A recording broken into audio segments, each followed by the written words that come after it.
अरबी की एक पुरानी कहावत है, आदमी वक्त से डरता है और वक्त पिरामिड से डरता है। क्योंकि आज से लगभग 4,500 साल पहले बनाए गए ये पिरामिड आज भी अपनी जगह पर सही सलामत खड़े हैं। इतने लंबे समय में वक्त भी इनका कुछ नहीं बिगाड़ पाया। दुनिया के प्राचीन 7 अजूबों में से गीजा का एक महान पिरामिड ही बचा हुआ है। बाकी के 6 प्राचीन अजूबे वक्त की मार में कहाँ गायब हो गए पता ही नहीं चला। मिस्र के गीजा शहर में मौजूद ये पिरामिड अपने आप में न जाने कितने रहस्यों को छुपाए हुए है। दोस्तों, इन विशाल पिरामिडों को देखकर लोगों के दिमाग में सबसे पहला सवाल ये आता है कि आखिर इनको बनाया क्यों गया था। हजारों साल पहले प्राचीन मिस्र के अंदर वहाँ के राजा और रानियों की कब्रों को सुरक्षित रखने के लिए ये विशाल पिरामिड बनाए जाते थे। यही वजह है कि आज मिस्र के अंदर कुल 138 पिरामिड खोजे जा चुके हैं, लेकिन इन सभी में सबसे ज़्यादा प्रसिद्ध गीजा शहर में मौजूद इन तीनों पिरामिडों को माना जाता है। इन तीनों में से एक पिरामिड सबसे ज़्यादा ऊंचा और सबसे ज़्यादा पुराना है और इसी को दुनिया में गीजा के महान पिरामिड के नाम से जाना जाता है। अगर हम वर्ल्ड मैप लें और पृथ्वी का सेंटर निकालें तो पृथ्वी का सेंटर वही है जहां गीजा का ग्रेट पिरामिड बना हुआ है। अब ये सोचने वाली बात है कि हमें कुछ सदी पहले ही पता चला है कि पृथ्वी गोल है। उससे पहले हम यही मानते थे कि पृथ्वी फ्लैट है। तो आखिर आज से 4,500 साल पहले प्राचीन मिस्र वासियों को कैसे पता चला कि पृथ्वी का सेंटर कहाँ है? या तो उनकी टेक्नोलॉजी हमसे एडवांस रही होगी या उनकी मदद करने में किसी भारी सभ्यता का हाथ रहा होगा। ग्रेट पिरामिड के इत्तेफाक यहीं ख़त्म नहीं होते। ये तो आपको पता ही होगा कि 21 जून को साल का सबसे बड़ा दिन होता है और उस दिन रात सबसे छोटी होती है। उस दिन यहाँ से सूर्य कुछ इस तरह अस्त होता दिखाई देता है। 1989 में एक थ्योरी पब्लिश हुई थी जिसे ओराइन कोरिलेशन थ्योरी बोलते हैं। आसमान में एक ओराइन बेल्ट मौजूद है जिसमें 3 तारे हैं जिनका नाम है एलनाइटक, एलनाइनम और माइनटाका।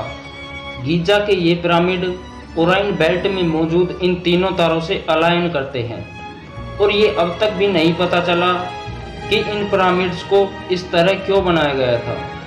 क्या इसमें भी किसी दूसरी दुनिया की सभ्यता का हाथ था? प्राचीन मिस्र वासियों के एक गॉड थे, ओसारियस। मिस्र वासियों का मानना था कि ओसारियस जन्म और मृत्यु के देवता थे जो कि मरने के बाद आत्मा को फिर से नया जन्म देते थे। मिस्र वासियों के अनुसार ओराइन बेल्ट में मौजूद ये तारे उनके भगवान ओसारियस का घर है। खैर, जो भी हो, लेकिन ये सब इत्तेफाक तो नहीं लगता। ऐसा लगता है कि इन पिरामिड्स को एक सोची समझी योजना के तहत बनाया गया था, क्योंकि पूरी पृथ्वी पर जितने भी पिरामिड्स मौजूद हैं उन सभी को एक ही समय काल में बनाया गया था। अब ये कैसे संभव हो सकता है कि उस समय उनके पास ना तो ट्रैवलिंग के कोई साधन मौजूद थे और ना ही उनके पास ऐसी कोई टेक्नोलॉजी थी जिससे वे पृथ्वी के दूसरे साइड मौजूद सभ्यता से बात कर सके।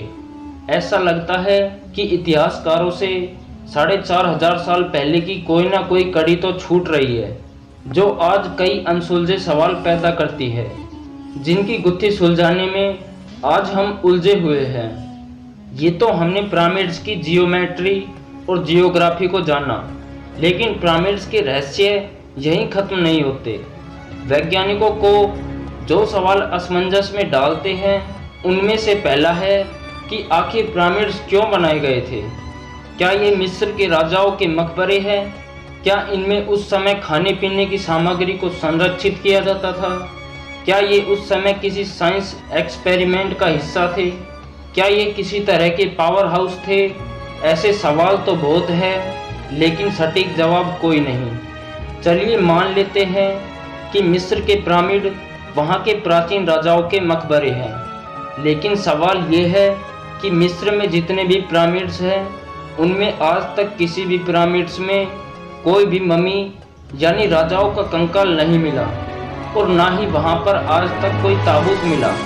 इससे ये तो साबित होता है कि पिरामिड्स मकबरे तो नहीं है और उनको बनाने के पीछे कुछ और ही मकसद था। जितना ये सवाल रहस्यमयी है कि पिरामिड्स को क्यों बनाया गया था, उससे कई ज़्यादा रहस्यमयी सवाल है कि पिरामिड्स को कैसे बनाया गया था। इस सवाल का जवाब आज भी किसी के पास नहीं है, क्योंकि भव्य पिरामिड का निर्माण उस दौर में हुआ था जब ना तो पहिए का आविष्कार हुआ था जिससे भारी भरकम पत्थरों को एक जगह से दूसरी जगह पहुंचाया जा सके, और ना ही उस समय ऐसे औजार थे जिससे भारी भरकम पत्थरों को काटा जा सके।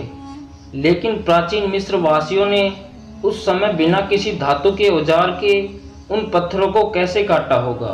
उन्होंने बिना पहियों के उन पत्थरों को एक जगह से दूसरी जगह कैसे पहुंचाया होगा। मैं आपको बता दूं, ग्रेट पिरामिड का वजन 57,50,000 टन है। इसकी तुलना के लिए बता दूं कि दुनिया की सबसे बड़ी इमारत बुर्ज खलीफा का वजन महज 5 लाख टन है। तो इससे आप अंदाज़ा लगा ही सकते हो कि कितना भारी है ये ग्रेट पिरामिड।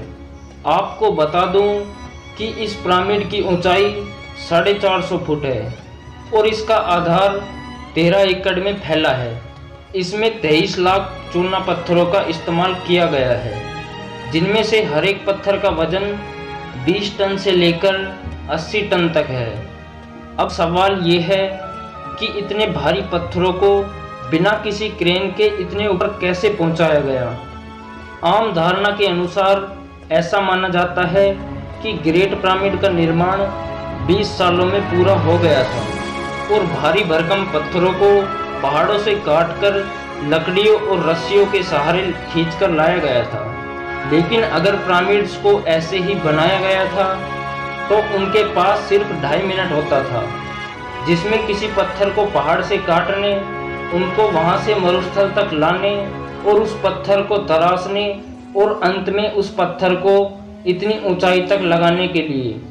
ऐसा माना जाता है कि पिरामिड्स में लगे पत्थरों को 500 किलोमीटर दूर से लाया जाता था।